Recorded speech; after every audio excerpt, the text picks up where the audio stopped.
Comfort zone وہ نرم بستر ہے جو بظاہر سکون دیتا ہے مگر آہستہ آہستہ خوابوں کا گلا گھونٹ دیتا ہے۔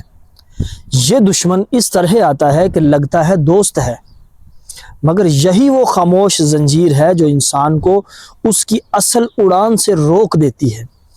یہاں نہ خطرہ ہوتا ہے نہ درد، مگر ساتھ ہی نہ ترقی ہوتی ہے نہ تبدیلی۔ یہ وہ مقام ہے جہاں انسان ٹھیک ہوں کہہ کر بہتر بننے سے رک جاتا ہے۔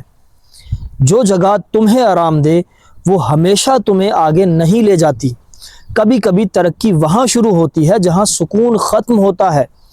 کمفرٹ زون کہتا ہے بس یہی کافی ہے، اور خواب چیختے ہیں ابھی بہت کچھ باقی ہے۔ یہ وہ خاموش فریب ہے جو انسان کو قائل کرتا ہے کہ ٹھہر جانا ہی کامیابی ہے، حالانکہ حقیقت یہ ہے کہ ٹھہراؤ ہی زوال کی پہلی سیڑھی ہے۔ جب تم اسی دائرے میں رہتے ہو تو تم محفوظ رہتے ہو مگر محدود بھی ہو جاتے ہو، اور زندگی کا اصل مزہ تو حدود توڑنے میں ہے نہ کہ ان کے اندر سمٹ جانے میں۔ جو شخص آرام کا اسیر ہو جائے وہ اپنی صلاحیتوں کا قیدی بن جاتا ہے، اور جو شخص خطرہ مول لے وہی اپنی تقدیر کا معمار بن جاتا ہے۔ کمفرٹ زون دشمن اس لیے ہے کہ یہ چیختا نہیں، روکتا نہیں، بس آہستہ آہستہ آپ کو چھوٹا کرتا جاتا ہے۔ جب دل کہے یہی کافی ہے تو خود سے کہو نہیں، میں ابھی شروع ہوا ہوں۔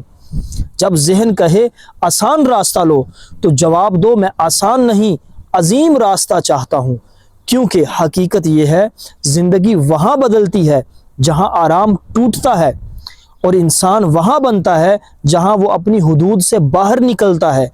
تو آج عہد کرو، نہ کمفرٹ زون میں قید ہونا ہے نہ آسانیوں میں گم ہونا ہے، بس خود کو چیلنج کرنا ہے، خود کو توڑ کر دوبارہ بنانا ہے، اور اپنی اصل اڑان کو آزاد کرنا ہے۔